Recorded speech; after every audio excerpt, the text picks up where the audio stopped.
Hi, Chico here with Jerry Harvey Audio, and we're at InfoComm 2026. And today I'm going to talk a little bit about our Ruby and Pearl and Rosie and Pearl products. So here we have our 12-driver Ruby 2 IEM. This is just a universal version.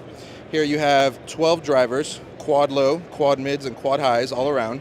And with this beautiful piece, you get this DSP pack that we call the Pearl pack. So unlike our passive IEMs, these IEMs here don't have a sound signature with tubes or filtering. So with that, all the heavy lifting is being done here with the DSP. So you have full control of EQ, volume, phase control, and muting all throughout all three bands.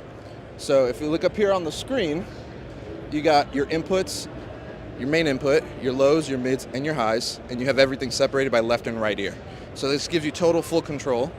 But we can even go as far as going down to the EQ of each band. So here we have our lows, and we have two separate bands of EQ.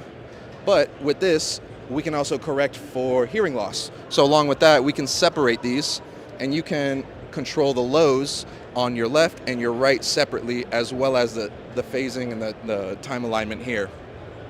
You can do the same thing with your mids and your highs, but in your mids you get 4 bands of EQ, and then in your highs you get 6 bands of EQ. So once you get to the highs, you have control of your slope. You got a couple different options here. And then you have your filtering for all three here. You got your ins and your outs. And then you have full volume control again over here.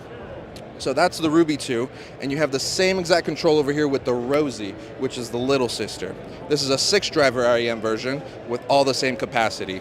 So aside from being able to correct for hearing loss, you can also select between any JH IEM.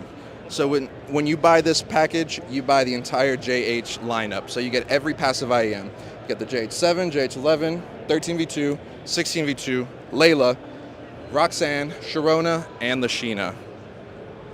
If you want to find out some more information about this product, you can go to jhaudio.com. Oh, sorry, that sounded like I